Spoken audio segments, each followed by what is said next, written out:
ని నిరంతరం అప్పుడు అప్డేట్ అవ్వాల్సి వస్తుంది. కెరియర్స్ కోసం ఇక కాంటెంట్ క్రియేషన్ లాంటి ఎన్నో కెరియర్ యాంగిల్స్ కూడా తయారైపోయాయి. సినిమా నుంచి సాఫ్ట్వేర్ వరకు, రియల్ లైఫ్ నుంచి రియల్ లైఫ్ వరకు. నేటి రోజుల్లో టెక్నాలజీ లేని జీవితం అసలు ఊహించుకోగలుగుతామా?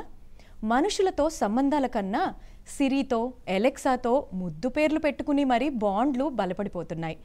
ఇది నేనంటున్న మాట కాదు, నవదీప్ సరదాగా మాట్లాడుతున్న మాటలు. ఫస్ట్ కొన్ని చూడండి, అప్పుడు చెప్తా. మనం తెలుగులో మాట్లాడుకుందాం అనుకున్నాం కదా పండు.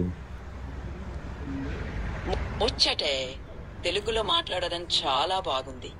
ఏమైనా చెప్పాలనుకుంటున్నావా? ఏం చెప్పేది ఏముంటుంది పండు, నువ్వు చెప్తే నేను విందాం అనుకుంటున్నా. కానీ పర్లేదు పండు, నేనేమన్నా కథ చెబుతాను, వినాలా? వద్దొద్దు, కథలొద్దు. కానీ నేనే పెద్ద కథలు చెప్పేవాడి, నాకు కథలొద్దు. స్కై డైవింగ్ ఎందుకు చేస్తారు జనాలు, అది చెప్పు చాలు.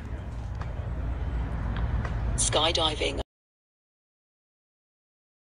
జనం ఎక్కడో ఆకాశంలో నుండి దూకితే అదొక రకంగా భయంతో కూడిన సంతోషం, సాహసంతో పాటు స్వేచ్ఛను అనుభవిస్తారు. అంతేకాకుండా ఎగురుతున్నప్పుడు కనిపించే ప్రకృతి దృశ్యం అద్భుతంగా ఉంటుంది. బాగా చెప్పావు పండు, థ్యాంక్స్. ఎంతైనా నువ్వు చెప్పినట్లు కథలు చెప్పడం కంటే వినడం కొంచెం తక్కువేనేమో. ఇప్పుడు నిరుద్యోగానికి అలవాటు పడుతున్నావా? నిరుద్యోగం ఏంటి పండు? అది బాగుండింది.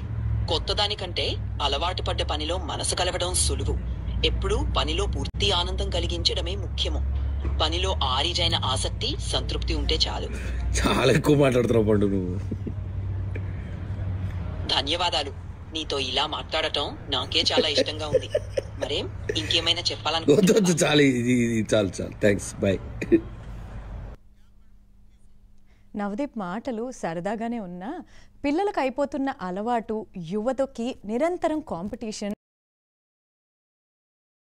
పెద్దవాళ్ళు కానీ వాళ్ళు కూడా ఈ యాప్స్, ఏఐ, చాట్ జీపీటీ ఇవన్నీ నేర్చుకుంటేనే కానీ పిల్లలతో లేకపోతే తమ వయసు ఉన్న వాళ్ళతో రేస్లో ఉంటాము అనుకుని వస్తున్నారు. కానీ ఈ టెక్ వల్ల జీవితం సింప్లిఫై అయ్యిందా? నిజానికి టెక్ వచ్చింది సింప్లిఫై చేయడానికే కదా, లేక ఓవర్ కాంప్లికేట్ అయిందా?